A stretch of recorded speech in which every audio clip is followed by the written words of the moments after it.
మహిమగల పరిచర్య పొందినందున ఆధైర్యపడను, కృప పొందినందున మహిమగల పరిచర్య పొందినందున ఆధైర్యపడను, కృప పొందినందున మహిమతో నీవు దిగివచ్చు వేళ మార్పు నొందెద నీ పోలికగా.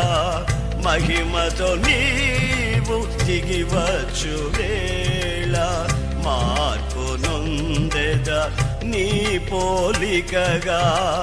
శ్రీమంతుడా యేసయ్యా నా ఆత్మకు అభిషేకమా, నా అభినయ సంగీతమా.